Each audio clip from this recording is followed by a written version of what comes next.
یا ایھا الذین آمنوا لا تلہکم اموالکم ولا اولادکم عن ذکر اللہ ومن یفعل ذلک فاولئک هم الخاسرون۔ دل کو غفلت میں مت آنے دو، دل غافل ہوگا شیطان کا ڈیرا بن جائے گا۔ وہ دوام ذکر میں، البتہ یہ ذہن میں رکھیے کہ دوام ذکر کا ذریعہ کیا ہے، اس میں مغالتے ہیں لوگوں کو۔ جو سب سے بڑا ذکر ہے اس کو بھولے ہوئے ہیں، اور جو تیسرے چوتھے نمبر کا ذکر ہے اس کو سمجھ بیٹھے ہیں کہ بس یہی ذکر ہے۔ سب سے بڑا ذکر، مجسم ذکر قرآن ہے۔ الذکر انا نحن نزلنا الذکر وانا له لحافظون۔ وہ الذکر کون سا ہے؟ قرآن۔ اسی کو فرمایا، میں نے وہ آیت سنائی تھی کہ لوگ تنزیہ کہتے تھے، یا ایھا الذی نزل علیہ الذکر انک لمجنون۔ حضور سے مخاطب ہو کر کہتے ہیں فلاں جس کے اوپر کے اس کے خیال کے مطابق ذکر نازل ہوا ہے، ہم تو تمہیں پاگل سمجھتے ہیں۔ وہاں بھی لفظ کیا ہے؟ الذکر۔ تو معلوم کیا ہوا؟ انا انزلنا الیک الذکر لتبین للناس ما نزل الیہم، یہ الذکر ہے۔ تو اس سے بڑا ذکر کوئی نہیں۔ تلاوت قرآن، تدبر قرآن، غور و فکر قرآن کا، قرآن کو یاد کرنا۔ اس پر میرا کتاب چاہے مسلمانوں پر قرآن مجید کے حقوق، اب تو یہاں شاید کوئی کتاب موجود نہیں رہی ہے، اور اگر آپ کو ضرورت ہوتی ہے پاکستان سے منگا لیتے ہیں ہر شے، پڑھیے انشاءاللہ آ جائے گی چیز۔ نمبر 2 ذکر کیا ہے؟ اقیم الصلاۃ لذکری، نماز کو قائم کرو میری یاد کے لیے۔ یہ ذریعہ ذکر میں، وہ تو ہے ہی مجسم ذکر، اور یہ ذریعہ ذکر میں سب سے اہم ہے۔ یہ عملی ذکر بھی ہو رہا ہے اور قولی بھی ہو رہا ہے۔ سورہ فاتحہ پڑھی آپ نے، قرآن شریف کی کچھ آیات پڑھی، پھر رکوع کیا۔ یہ رکوع جو ہے یہ آپ کا عملی ذکر ہے کہ آپ نے اپنے وجود سے اللہ کی عظمت کو تسلیم کیا۔ پھر آپ سجدے میں گرے، یہ آپ کا عملی ذکر ہے کہ اپنے وجود سے آپ نے اللہ کی عظمت کو اور تسلیم کیا۔ تیسری چیز ہے مسنون دعائیں اور مسنون اذکار، جو حضور سے ثابت۔ ہمارے ہاں کیا ہو گیا؟ مجھے فلاں بزرگ نے یہ چیز بتائی ہے، وہ تو پڑھتے چلے جا رہے ہیں، نہ قرآن سے دلچسپی، نہ اذکار مسنونہ سے دلچسپی، ادعیہ معصورہ۔ آپ غور کریں گے کہ زندگی کے ہر عمل کے لیے حضور کی دعا موجود ہے۔ صبح اٹھے دعا ہے، آنکھ کھلتے ہی بیت الخلاء میں داخل ہونے لگے دعا ہے، نکلے دعا ہے، وضو کرنے بیٹھے دعا ہے، فارغ ہوئے دعا ہے، مسجد کے لیے گھر سے نکلے دعا ہے، مسجد میں داخل ہوئے دعا ہے۔ مسجد میں تو ہے ہی ذکر، نماز ہے، تلاوت ہے، باہر نکلے دعا ہے، گھر میں داخل ہونے لگے پھر دعا ہے، سواری پر سوار ہو رہے ہیں دعا ہے، اتر رہے ہیں دعا ہے، شیشہ دیکھ رہے ہیں دعا ہے، کپڑے پہن رہے ہیں دعا۔ زندگی کا کوئی عمل نہیں یہاں تک کہ جو تعلق زن و شو ہے، جس کو کہ خالص حیوانی بات سمجھا جائے گا، اس کے لیے بھی دعا ہے۔ غفلت میں وہ کام بھی نہیں کرتا، سمجھ رہے ہیں آپ؟ اب آپ غور کیجئے، اس میں کوئی اضافی وقت نہیں لگا، کوئی اضافی پوسچر اختیار نہیں کیا آپ نے، یوں بیٹھو، اس طرح بیٹھو، یوں کرو، کوئی آپ کا وقت اضافی نہیں لگا۔ جو کام کر رہے ہیں اور آپ اللہ کو یاد کر رہے ہیں، اور وہ اللہ کی یاد اس کام کی مناسبت سے ہے۔ ان عطیہ معصورہ سے 2 تعلق جڑ گئے انسان کے۔ دعا کس سے کر رہے ہیں؟ اللہ سے، جڑا کہ نہیں؟ اور یہ الفاظ کس کے ہیں؟ محمد رسول اللہ کے۔ تو آپ کے 2 تعلق جڑ گئے۔ آپ اپنی جی سے گھڑ کر دعا مانگیں گے تو پہلا تعلق تو ہو جائے گا، دوسرا نہیں ہوگا۔ بہتر سے بہتر دعا مانگ لیں آپ، لیکن حضور سے جو معصور اور مسنون الفاظ جب آپ زبان سے نکالتے ہیں تو آپ کا تعلق اللہ سے بھی ہوا بذریعہ دعا، اور وہ الفاظ چونکہ حضور کے ہیں صلی اللہ علیہ وسلم تو حضور کے ساتھ ہوا۔ یہ تیسرا درجہ ہے۔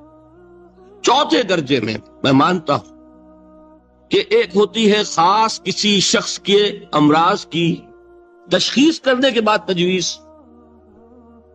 کوئی اگر طبیب ہے، ماہر طبیب روحانی، وہ آپ کو دیکھے گا تو اندازہ لگائے گا کہ آپ میں کیا کمی ہے، اس کے مطابق آپ کو ذکر بتائے گا.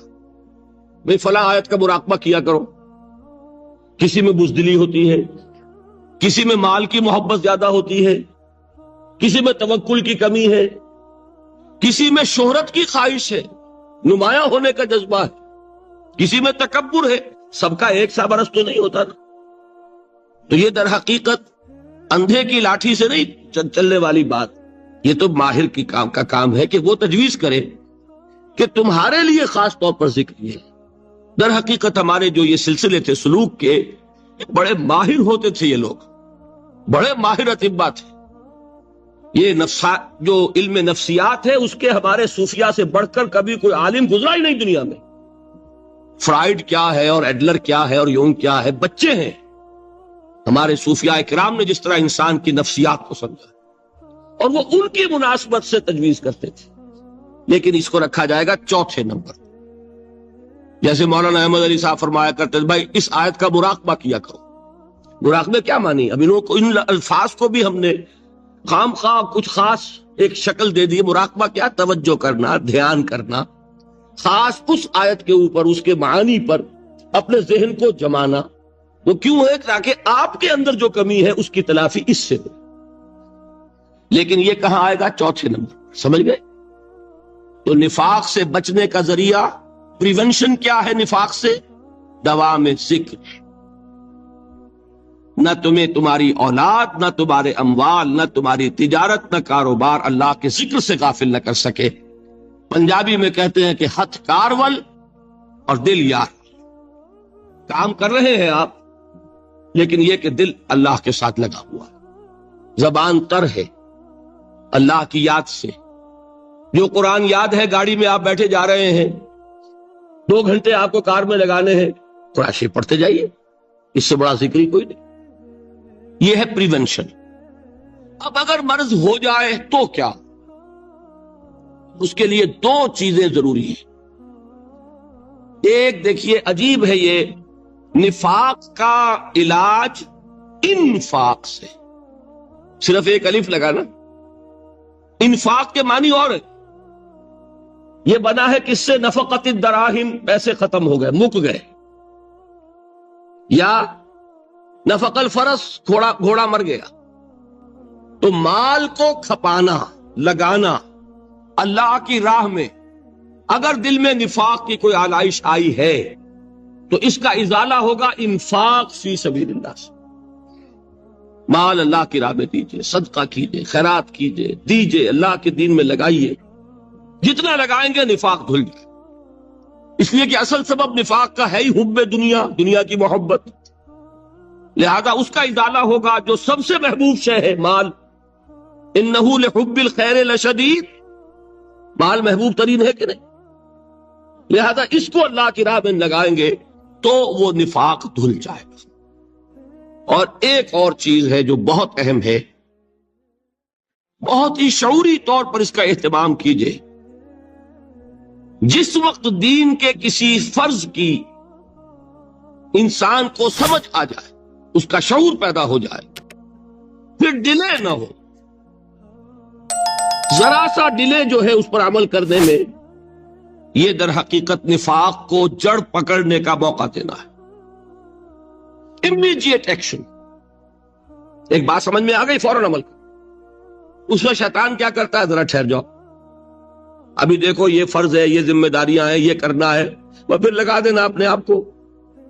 بہت سے لوگ کہتے ہیں بس یہ ریٹائرمنٹ کے بعد تو سارا میں دین کے لیے وقت کر دوں گا. اول تو خدا کے بندے تمہارے اندر رہ کیا جائے گا ریٹائرمنٹ کے بعد؟ سارا تو کھپ چکو گے، رہ کیا جائے گا؟ دوسرے یہ کہ یہ بھی جان لیجئے یہ کار دنیا کسے تمام نہ کر. ریٹائرمنٹ کے بعد کون فارغ ہو جاتا ہے؟ بیٹوں بیٹیوں سے فارغ ہوئے تو پوتے پوتیاں موجود ہیں، نواسے نواسیاں موجود ہیں. کبھی بھی وہ بوجھ ختم نہیں ہوتا زندگی کا. وہ تو یہ کہ آج بات سمجھ میں آئی ہے تو آج عمل ہونا چاہیے. قرآن مجید میں سورہ انعام میں بڑی شدید وعید آئی ہے. الفاظ ہیں یہ، وَنُقَلِّبُ أَفْئِدَتَهُمْ وَأَبْصَارَهُمْ كَمَا لَمْ يُؤْمِنُوا بِهِ أَوَّلَ مَرَّةٍ. انسان پر ایک حقیقت کا انکشاف ہوا کہ یہ بات حق ہے، فوراً تسلیم کرے. کسی مصلحت کی وجہ سے، کسی بزدلی کی وجہ سے، کسی لالچ کی وجہ سے، کسی اپنی سیادت یا قیادت کی وجہ سے کیسے مان لوں؟ لوگ کہیں گے کہ یہ نیچے ہو گیا، وہ اونچا ہو گیا جس کی بات مانی. کسی وجہ سے رک گئے تو اللہ تعالی اندر سے وہ جو استعداد ہے حق کو پہچاننے کی وہ سلب کر لیتا. وَنُقَلِّبُ أَفْئِدَتَهُمْ وَأَبْصَارَهُمْ، ہم الٹ دیں گے ان کے دلوں کو بھی اور ان کی آنکھوں کو بھی. کیوں؟ كَمَا لَمْ يُؤْمِنُوا بِهِ أَوَّلَ مَرَّةٍ، اس لیے کہ وہ پہلی مرتبہ جب انکشاف حق ہوا ہے وہ ایمان نہیں لائے. اس کا میں ایک واقعہ آپ کو سنانا چاہتا ہوں کہ کس طرح صحابہ کرام پر بھی وقتی طور پر یہ واقعہ اگر صحابہ کرام کا نہ ہوتا تو یہ حقائق سمجھ میں نہ آتے. غزوہ تبوک کے موقع پر یہ میں جملہ انکمپلیٹ رہ گیا، ضعف ایمان کا حملہ ہو جاتا تھا، نفاق کا نہیں معاذ اللہ، لیکن ضعف ایمانی کی اگلی منزل شروع ہو جاتی ہے نا، نفاق. یہاں جھوٹ بولنا شروع کیا، نفاق، جھوٹی قسمیں کھانی شروع کی، سیکنڈ سٹیج. اور جہاں مومنین صادقین سے بغض اور عداوت پیدا ہو گیا وہ تھرڈ سٹیج. تو وہ ضعف ایمان کا کیسے ہوتا ہے یہ حضرت کعب ابن مالک نے بڑی تفصیل سے بیان کیا ہے. غزوہ تبوک کے موقع پر جہاں منافقین نے آ کر جھوٹے بہانے بنائے، جھوٹی قسمیں کھائیں اور حضور سے ایگزمپشن لے لی، چھٹی لے لی، رخصت لے لی، وہاں 3 ایسے صحابہ بھی تھے جو مومن صادق تھے، لیکن وقتی طور پر شیطان نے انہیں ورغلایا. کیسے ورغلایا وہ سمجھ لیجیے. کعب ابن مالک نے تفصیل سے بیان کیا ہے اور میرے نزدیک یہ جہاں تک میرا مطالعہ ہے طویل ترین حدیث ہے، بخاری اور مسلم میں بھی موجود ہے. حضور جب واپس آئے ہیں اور اب آپ نے ایک ایک کو بلایا، جن لوگوں نے تو پہلے جھوٹی قسمیں کھا لی تھی ان کو تو بلانے کی ضرورت نہیں تھی، لیکن کچھ لوگ ایسے بھی تھے کہ جنہوں نے ایگزمپشن بھی نہیں لی تھی اور گئے بھی نہیں تھے. اب ان کو آپ نے ایک ایک کر کے پیشی ہوئی، آپ کیوں نہیں گئے تھے؟ تو اب جو منافقین تھے ان میں سے انہوں نے اس موقع پہ جھوٹی قسمیں کھا لی. خدا کی قسم حضور ہم تو بالکل تیار تھے، پوری میں نے تیاری بھی کر لی تھی، پورا ارادہ تھا، یہ وقتی طور پر یہ مصیبت مجھ پر آ پڑی. جس نے قسم کھائی انہوں نے کہا اچھا ٹھیک ہے جائیے. کعب ابن مالک کی باری آئی تو ان کے الفاظ اپنے یہ کہ جب میں پیش ہوا تو حضور کے چہرے مبارک پر ایک غصے والی مسکراہٹ تھی. زہر خند کہتے ہیں، ایک مسکراہٹ ہے لیکن غصے کے ساتھ، غضبناک. آپ فرمائیے آپ کیوں نہیں گئے؟ حضرت کعب یہ فرماتے ہیں کہ میں نے عرض کیا کہ حضور زبان میرے پاس بھی ہے، جھوٹ میں بھی بول سکتا ہوں، لیکن جھوٹ بول کر میں اس وقت آپ کی ناراضگی سے تو بچ جاؤں گا لیکن اللہ کے پکڑ سے نہیں بچ سکوں گا. میں اعتراف کرتا ہوں کہ جتنا صحت مند میں اس زمانے میں تھا کبھی نہیں تھا، جتنا فارغ البال اس وقت تھا کہ میرے پاس ساز و سامان موجود تھا راستے کے لیے، اتنا میں کبھی نہیں تھا. لیکن ہوا کیا؟ ہوا یہ کہ مجھے میرے نفس نے، شیطان نے پٹی پڑھائی. وہ پٹی کیا پڑھائی کہ حضور تو 30,000 کے لشکر کے ساتھ چلیں گے تو لشکر تو سلولی موو کرے گا نا، تمہارے پاس بڑی تکڑی، بڑی توانا صحت مند اونٹنی ہے، تم ذرا 2 دن بعد چلنا تیزی کے ساتھ اور حضور سے مل جانا. بس یہ تاخیر کا حربہ.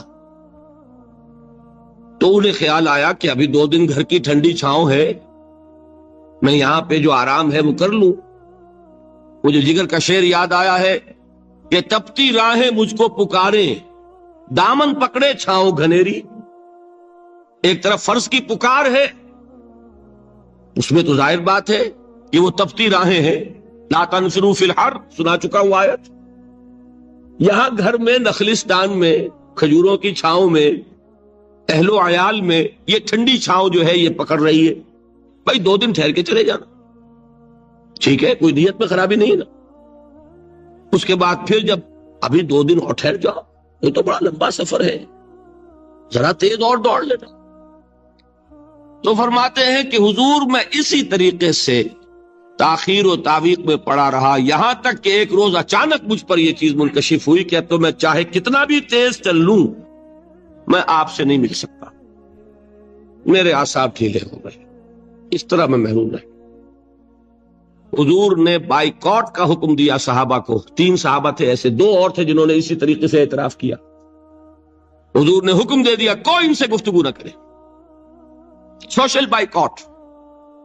بڑی سخت سزا تھی جو دی گئی ہے، اس کی بڑی تفاصیل ہیں، اللہ تعالیٰ شوق دے تو وہ حدیث پوری پڑھیے، میں نے تو 2 جمعوں میں ایک مرتبہ صرف اس ایک حدیث کو بیان کیا تھا، شاید کہیں کیسٹس ہوں میرے ہاں، ہمارے نمبر کوئی مجھے یاد نہیں ہے، لیکن یہ بڑی عجیب حدیث ہے۔ لیکن اس میں جو اصل سبق ہے وہ کیا ہے؟ اس طریقے سے شیطان لے تو لال، تاخیر، تعویق، ابھی کیا جلدی ہے، ذرا اس کام سے فارغ ہو لو، ذرا پھر تلافی کر لینا، ذرا زیادہ زور سے کام کر لینا، یہ وہ چیز ہے کہ جو وہ تو خیر صحابی تھے بچ گئے، اگر وہاں جھوٹی قسم بھی کھا دیتے تو گئے تھے۔ یہ تو اتنا ہی ہے نا، مردی و نامردی قدم فاصلہ دارت، اس میں تو یہی ہے کہ ذرا ایک جھوٹی قسم کھا دیتے، جھوٹے بہانہ بنا دیتے تو اب ضعف ایمان نہ رہتا، وہ نفاق کی سند شروع ہو جاتی۔ وہ اللہ تعالیٰ نے ان کو بچایا، لیکن یہ کہ ہم کیسے بچیں گے اگر ہم نے یہ روش اختیار کی؟ لہذا 3 کام، دوام ذکر نمبر 1، اس کی میں شرح کر چکا ہوں، 4 اذکار یاد کر لیجئے گا ان کو، ورنہ کیا فائدہ۔ نمبر 2، انفاق فی سبیل اللہ، نفاق کا علاج انفاق سے۔ نمبر 3، یہ عادت اپنے اندر پیدا کیجئے شعوری طور پر کہ جب ایک حقیقت واضح ہو جائے فوراً اعتراف کہ ہاں بھائی بات ٹھیک ہے آپ نے، جب ایک فرض کا احساس ہو جائے فوراً اس کی ادائیگی کے لیے آغاز۔ تاخیر و تعویق ہے کہ جس سے پھر نفاق کو موقع ملتا ہے۔ اللہ تعالیٰ مجھے اور آپ کو حقیقی ایمان عطا فرمائے اور نفاق سے بچائے رکھے۔ اب آئیے حقیقت و اقسام شرک پر۔ دیکھیے، ہر شخص یہ جانتا ہے کہ اسلام دین توحید ہے۔ ایک لفظ میں اگر کہیں گے تو اسلام کا سب سے بڑا وصف، سب سے بڑی علامت توحید۔ وہ جو اقبال نے کہا کہ توحید کی امانت سینوں میں ہے ہمارے، آسان نہیں مٹانا نام و نشاں ہمارا، تو توحید ہے۔ توحید کی ضد ہے شرک، ٹھیک؟ اس سے میں ایک نتیجہ نکالتا ہوں، کوئی مسلمان جان بوجھ کر مشرک نہیں ہو سکتا، یہ میرا نتیجہ ہے، جان بوجھ کر مشرک نہیں ہو سکتا۔ وہ شرک میں مبتلا ہوگا تو ناسمجھی میں ہوگا، نادانی میں ہوگا، وہ اسے شرک نہیں سمجھے گا۔ یہ ممکن نہیں ہے کہ کوئی مسلمان ہو، گیا سے گیا مسلمان، گزرا سے گزرا مسلمان، گھٹیا سے گھٹیا مسلمان، لیکن وہ شرک کو شرک سمجھتے ہوئے اس پہ آلودہ ہوتا کیا سمجھ میں نہیں آتا کہ شرک۔ تو ضرورت بہت ہے کہ ہم یہ پہچانیں کہ یہ شرک ہے کیا۔ دوسری بات یہ جان لیجئے، ہمارے دین میں ناقابل عفو جرم کون سا ہے؟ شرک۔ 2 مرتبہ بیان فرمایا گیا سورہ نساء میں صرف، ان اللہ لا یغفر ان یشرک بہ ویغفر ما دون ذلک لمن یشاء۔ اللہ تعالیٰ اسے تو ہرگز نہیں بخشے گا کہ اس کے ساتھ شرک کیا جائے، ہاں اس سے کم تر جس کو چاہے گا معاف فرما دے گا۔ نوٹ کر لیجئے، اس کی بھی اندر بھی اوپن لائسنس نہیں ہے کہ بقیہ سارے گناہ لازماً معاف کر دے گا، یہ نہیں ہے، اس سے تو آپ میں جرت پیدا ہو جائے گی، باقی سب کیے جاؤ، یہ نہیں، جس کو چاہے گا بخش دے گا، لیکن امید ضرور دلا دی کہ شرک سے کم تر کوئی گناہ ہو تو اس کے بخشش کی بغیر توبہ کے اللہ تعالیٰ نے امید دلائی۔ توبہ سے تو شرک بھی معاف ہو جائے گا، اس سے مراد کیا ہے؟ بغیر توبہ کے۔ اللہ تعالیٰ نے فرمایا کہ اور گناہوں کے بارے میں تو امید کی جا سکتی ہے، لیکن شرک کے بارے میں ہرگز نہیں۔ اہمیت واضح ہو گئی مزید۔ نمبر 3، اس شرک کی ہماگیریت کا عالم یہ ہے کہ سورہ یوسف کی آیہ مبارکہ ہے، وَمَا يُؤْمِنُ أَكْثَرُهُمْ بِاللَّهِ إِلَّا وَهُمْ مُشْرِكُونَ۔ انسانوں کی اکثریت کا حال یہ ہے کہ وہ اللہ پر ایمان نہیں رکھتے مگر کسی نہ کسی قسم کے شرک کے ساتھ. یہ یونیورسلٹی ہے اس کی کہ اللہ کو بھی مان رہے ہیں لیکن کسی نوع کا شرک جو ہے وہ بھی لگا رکھا. وما یؤمن اکثرهم باللہ، انسانوں کی اکثریت کا حال یہ ہے کہ وہ ایمان نہیں رکھتے اللہ پر الا وهم مشرکون، مگر یہ کہ کوئی نہ کوئی شرک بھی کرتے ہیں. چوتھی بات یہ سمجھیے کہ شرک ہر دور میں بھیس بدل کر آتا ہے. یہ ضروری نہیں ہے کہ شرک کی جو قسمیں آج سے 200 برس پہلے تھیں صرف وہی آج بھی رہے. ہو سکتا ہے کہ بالکل نئی شکلیں اس شرک نے اختیار کر لی. اس سے کیا نتیجہ نکلا کہ اگر اجتہادی بصیرت نہیں ہوگی تو ہو سکتا ہے کہ ایک شخص جو ہمارے سابق علماء نے لکھ دیا کہ یہ چیز شرک، یہ چیز شرک، یہ چیز شرک، یہ چیز شرک، آج سے 500 برس پہلے کا انسان بڑے سے بڑا عالم دین اپنے زمانے کے شرک کو پہچان کر تو لکھ سکتا ہے. اس سے تو آپ بچ رہے ہیں. امام ابن تیمیہ نے اس کو شرک قرار دیا، اس کو شرک قرار دیا، اس کو شرک قرار دیا.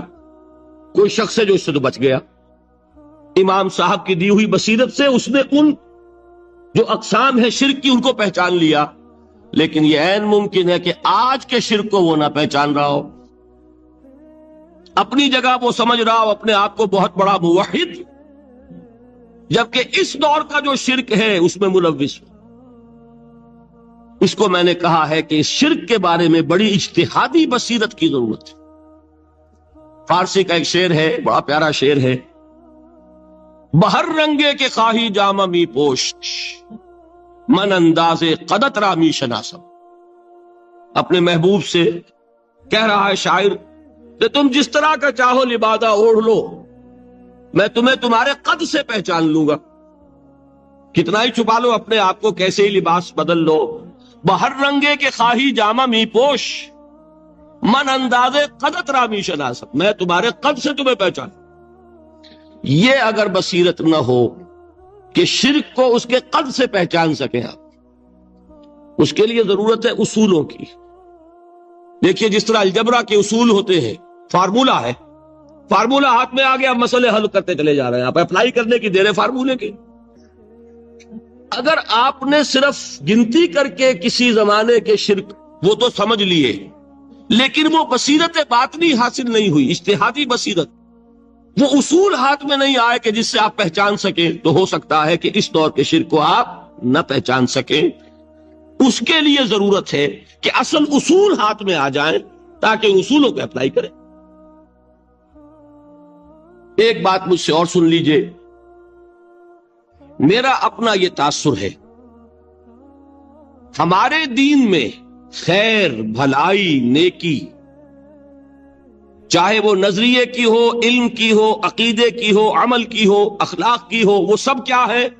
وہ توحید ہی کے شجرہ طیبہ کی شاخیں ہیں.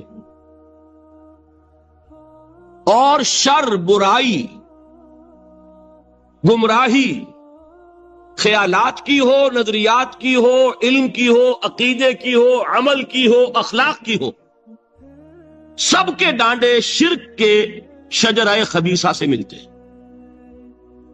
اس شجرہ خبیثہ کے برگوبار ہے جو بھی برائی ہے، عمل کی یا علم کی، اور اس شجرہ طیبہ کے برگوبار ہے جو بھی خوبی ہے، عمل کی یا عقیدے. یہ میرا تاثر ہے. اور جب تک اس انداز میں وہ آپ کو اندرونی رشتے ظاہر نہیں ہوں گے، آپ پر منکشف نہیں ہوں گے، وہ اجتہادی بصیرت جو ہے پیدا نہیں ہو سکے گی. اب آئیے ایک اور بات دیکھیے، شرک میں اور الحاد میں کیا فرق ہے یہ بھی ہم نہیں سمجھتے. الحاد، مادہ پرستی، وہ کیا ہے؟ ایتھیزم، کسی بھی خدا کا انکار. ہمارے آج کے دور کی سب سے بڑی گمراہی یہ ہے. شرک کیا ہے؟ خداؤں کو ماننا، یہ کیا ہے؟ تھیزم ہے، لیکن پولی تھیزم ہے۔ توحید کیا ہے؟ مونو تھیزم ہے، ایک خدا کا ماننا۔ لیکن شرک کے اندر ایک اور حقیقت کو پہچان لیجئے، شرک میں ہمیشہ ٹاپ پر ایک خدا کو مانتے ہیں، باقی سارے خدا نیچے ہوتے ہیں، اوپر جا کر وہ توحید ہوگی ہمیشہ۔ کوئی مشرکانہ نظام ایسا نہیں ہے جو ٹاپ پر جا کر توحید نہ بن جائے۔ دیکھیے ہندو دیویاں دیوتا بے شمار، لیکن مہادیو وہ بھی کیا دو ہیں؟ مہادیو وہ تو ایک ہے۔ انگریزی میں گاڈز گاڈیسز، لیکن وہ چھوٹے جی سے لکھے جائیں گے، چھوٹے جی سے لکھے جانے والے gods and goddesses. Roman mythology ہو، گریک مائتھولوجی ہو، ان دیویوں دیوتاؤں کے نام ہی آپ نہیں یاد کر سکتے، لیکن گاڈ بڑے جی سے وہ ایک ہے کہ نہیں؟ ٹاپ پر جو ہے وہ ایک ہے، اس کو وہ بھی مانتے ہیں کہ اومنی پوٹنٹ، اومنیشنٹ، اومنی پریزنٹ، علی کل شیء قدیر، بکل شیء علیم، ہر جگہ موجود، وہ تو ایک ہی ہے، وہ تو کیپٹل جی سے لکھا جائے گا۔ باقی اس کے نیچے فوج ہے دیویوں کی، دیوتاؤں کی، خداؤں کی اور خدانیوں کی، وہ گاڈز اینڈ گاڈیسز ہیں۔ عرب میں کیا تھا؟ میں نے پہلے آپ کو وہ دو مثالیں دے دی ہیں، تیسری اور ایران کی لے لیجئے۔ خیر کا خدا اور شر کا خدا اور، ایک یزداں ایک اہرمن، ٹھیک، سنویت ہو گئی نا، دو خداؤں کو مانا، لیکن وہی ہے جو خدائے خدائے گاں، خداؤں کا خدا، اس کو ایک ہی مانتے ہیں۔ یہی معاملہ عرب میں تھا، اللہ وہ ایک ہی تھا ان کے ہاں۔ قرآن میں آتا ہے ان سے پوچھئے وَلَئِن سَأَلْتَهُم مَّن خَلَقَ السَّمَاوَاتِ وَالْأَرْضَ لَيَقُولُنَّ اللَّهُ، جب ان سے کہا جاتا ہے کہ کس نے پیدا کیا آسمان اور زمین کو، یہ فوراً کہیں گے اللہ۔ فَأَنَّىٰ يُؤْفَكُونَ، تو یہ ماننے کے بعد کدھر جا رہے ہیں؟ وہ کیا کہتے تھے کہ وہ بڑا اللہ تو ایک ہی ہے، لیکن چھوٹے آلہہ ہیں۔ آلہہ اور اللہ میں وہی فرق ہے جو کیپٹل جی کا گاڈ اور چھوٹے جی سے گاڈز اینڈ گاڈیسز، وہی فرق ہے کہ جو مہادیو اور دیویوں اور دیوتاؤں میں ہے، وہی وہاں تھا اللہ، وہ ایک اور سپریم، سب سے بالا تر، اس سے اوپر کوئی نہیں، تخلیق میں اس کا کوئی ساجی نہیں، لیکن اس نے کچھ آلہہ ہیں جنہیں کچھ اختیارات تقسیم کیے ہوئے، کچھ اس کے لاڈلی ہستیاں ہیں جو سفارش کر سکتی ہیں۔ بس یہ شرک تھا مشرکین مکہ، بات سمجھ رہے ہیں؟ اس کا جائزہ لیں گے تو آپ کو، اور جو آج شرک کی اقسام میں بیان کروں گا اس کو ہاتھ میں لیں گے تو کسی موحد کا تلاش کرنا مشکل ہو جائے گا۔ ڈھونڈ اب ان کو چراغ رخ زیبا لے کر، آج جن کا نام مسلمان ہے ان کی اکثریت کسی نہ کسی نوع کے شرک میں مبتلا ہے۔ اب آئیے اقسام شرک۔ اقسام شرک میں بھی وہی کیفیت ہے جو نفاق کے بارے میں نے عرض کی تھی کہ ایک تقسیم یہ ہے جو علماء نے کی ہے، ایک ہے عقیدے کا نفاق، ایک ہے عمل کا نفاق، اسی طرح ایک ہے عقیدے کا شرک، ایک ہے عمل کا شرک۔ عقیدے میں نہیں ہے، عمل میں ہے۔ ایک تقسیم آپ نے سنی ہوگی شرک جلی، شرک خفی، ایک ہے ننگا شرک، کھلم کھلا شرک، ایک ہے چھپا ہوا شرک جو نظر نہیں آتا۔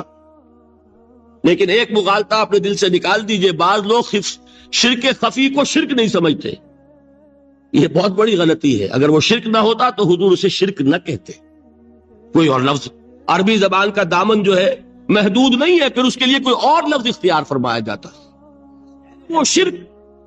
لیکن ایک شرک ہے جلی جو نمایاں ہے، نظر آ رہا، ایک ہے شرک خفی جو نظر نہیں آ رہا۔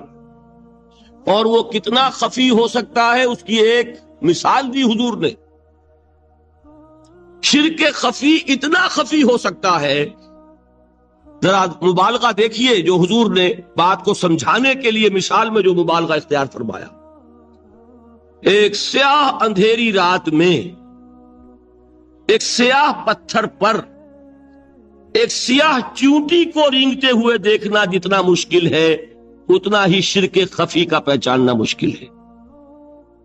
بتائیے، آپ نے فرمایا انا افصح العرب، میں عرب کا فصیح ترین انسان ہوں. اس سے آگے کوئی مثال دی جا سکتی ہے؟ اندھیری رات، تاریک رات، پتھر سیاہ، چیونٹی سیاہ، کون دیکھ سکتا؟ جتنا اس کو دیکھنا ناممکن ہے اتنا ہی شرک خفی کا پہچاننا مشکل ہے. گویا کہ اس سے تو اللہ ہی بچائے گا تو انسان بچے گا. ایک آخری بات تمہیداً اور عرض کر دوں، پھر میں چلوں گا اقسام پر. میری جو باتیں آپ کے سامنے آئی اس سے ایک منطقی نتیجہ نکلتا ہے. کوئی شخص اگر حقیقتاً شرک سے بچ جائے، واقعتاً شرک سے بچ جائے، ہر قسم سے بچ جائے، اس سے بھی اوپر کوئی انسان ہوگا. گویا کہ یہ آخری منزل ہے. یا یوں کہیے کہ جس شخص کے بارے میں اللہ تعالیٰ یہ مان لے کہ میرا یہ بندہ شرک سے بری ہے، اس سے بڑی سند کوئی ہے؟ دی ہائیسٹ ٹیسٹیمونیل، سب سے بڑی سند، سب سے بڑی تعریف جو بندے کی ہو سکتی ہے وہ کیا ہے؟ یہ مشرک نہیں. یہی وجہ ہے، دیکھیے آپ قرآن مجید میں حضرت ابراہیم کے ذکر میں دیکھیں گے. ابراہیم کا مقام کیا ہے؟ خلیل اللہ، ابو الانبیاء، امام الناس. تین نسبتیں ہیں، تینوں بڑی عظیم. اللہ کے ساتھ نسبت کیا ہے؟ خلیل. واتخذ اللہ ابراہیم خلیلا. ابو الانبیاء، کتنے نبی ہیں ان کی نسل میں؟ اسحاق اور اسماعیل سے چلیے، پھر یعقوب اور یوسف، اور پھر چلیے موسیٰ اور ہارون، اور پھر چلیے سارے انبیاء بنی اسرائیل کے، حضرت عیسیٰ، پھر یہاں تک کہ محمد الرسول اللہ. کس کی اولاد ہیں؟ ابراہیم کی. ابو الانبیاء. اور نمبر 3، انی جاعلک للناس اماما، امام الناس. اور قرآن میں جو سب سے بڑی سند انہیں دی جاتی ہے وہ کیا؟ وما کان من المشرکین. تو ابراہیم مشرکین میں سے نہیں تھے. معلوم ہوا کہ یہ سب سے بڑی سند ہے، سب سے بڑا سرٹیفکیٹ ہے، سب سے بڑا ٹیسٹیمونیل ہے جو اللہ کی طرف سے کسی کو مل جائے. میں جو اقسام شرک بیان کرنا چاہتا ہوں تو میری تقسیم ذرا مختلف ہے. اب وہ ذرا اپنے ذہن میں وہ نقشہ بنا لیجئے، آپ بنایا کرتے ہیں. ایک اس کو پھر 3 میں تقسیم کیجئے. شرک کی 3 بڑی بڑی قسمیں ہیں. شرک فی الذات نمبر 1، شرک فی الصفات نمبر 2، شرک فی الحقوق نمبر 3. اور یہ میں عرض کر دوں آپ سے پہلے ہی، یہ مضمون بہت طویل ہے. میں آج صرف یہ کروں گا کہ خاکہ مکمل کر دوں. اب اس خاکے میں رنگ بھرنا، وہ تو ایک موضوع پر شرک فی الذات پر پوری تقریر ہونی چاہیے، شرک فی صفات پر ہونی چاہیے. ایک ایک گھنٹے کے میرے 6 کیسٹ ہیں اللہ کے فضل و کرم سے، جو کئی سال سے وہ پھیل رہے ہیں. 6 گھنٹے میں نے ان چیزوں کو بیان کیا. وہ موجود ہوں گے، لیکن آج وہ خاکہ ذہن میں بنا لیجئے، اور کچھ آپ کو الجبرے کے فارمولے ہاتھ میں آ جائے تاکہ خود آپ میں صلاحیت پیدا ہو جائے پرکھنے کی کہ اس فارمولے کو اپلائی کر کے دیکھ لیں یہ شرک ہے یا نہیں. یہ 2 کام تو میں انشاءاللہ آج کر دوں گا، آپ مطمئن رہے. باقی یہ کہ تفصیل تو ہر سلسلے میں تفصیل پھر بہت ہوگی. وہ شوق ہو تو وہ کیسٹ آپ سنیے. تو 3 تقسیمیں ہو گئی. شرک فی الذات، اللہ کی ذات میں کسی کو شریک کر دینا، یہ سب سے زیادہ نمایاں، سب سے زیادہ جلی، سب سے زیادہ عریاں، اور اللہ تعالیٰ کو سب سے زیادہ مبغوض اور ناپسند شرک. شرک فی الصفات نمبر 2، یہ ایک علمی مسئلہ ہے جس میں آدمی ٹھوکر کھا جاتا ہے اگر محتاط نہ ہو. بڑے سے بڑے آدمی کو ٹھوکر لگ جائے گی. اس کا میں فارمولہ صرف آپ کو دوں گا، وہ ذہن میں رکھ لیجئے، پھر جہاں چاہیں اپلائی کیجئے، انشاءاللہ تعالی آپ کو ٹھوکر نہیں لگے گی۔ شرک فی الحقوق، اسی کا دوسرا نام شرک فی العبادت ہے۔ اللہ کا حق کیا ہے بندے پر؟ بندہ اللہ کی عبادت، لیکن اس کو 5 اس کے مظہر ہیں، وہ ان میں گن کر بتا دوں گا کہ یہ شرک فی العبادت ہے۔ شرک فی العبادت کی اکثر شکلیں وہ ہیں کہ جو عملی شرک علماء جسے کہتے ہیں، اور اس کی شکلیں وہ ہو جائیں گی جن کو شرک خفی کہتے ہیں۔ تو سب سے جلی شرک فی الذات، سب سے خفی شرک فی الحقوق یا شرک فی العبادت، درمیان میں ایک علمی اعتبار سے مسئلہ ہے شرک فی الصفات کا۔ اب آئیے سب سے پہلے شرک فی الذات، اس کی 2 قسمیں، اب اس کو تقسیم کیجئے 2 میں۔ ایک قسم جو زیادہ جلی ہے، زیادہ عریاں ہے، زیادہ ننگی ہے، یہ عجب ستم ظریفی ہے تاریخ کی کہ وہ ان قوموں میں پیدا ہوئی جو اپنا تعلق رسولوں سے جوڑتی ہے۔ کیا کہ کسی کو خدا کا بیٹا بنا دینا، بیٹی بنا دینا۔ اب ظاہر بات ہے، بیٹا بیٹی بنا دینا بالکل ہم پلہ کر دیا کہ نہیں؟ نو وہی ہو گئی کہ نہیں؟ دیکھیے، غور کیجئے،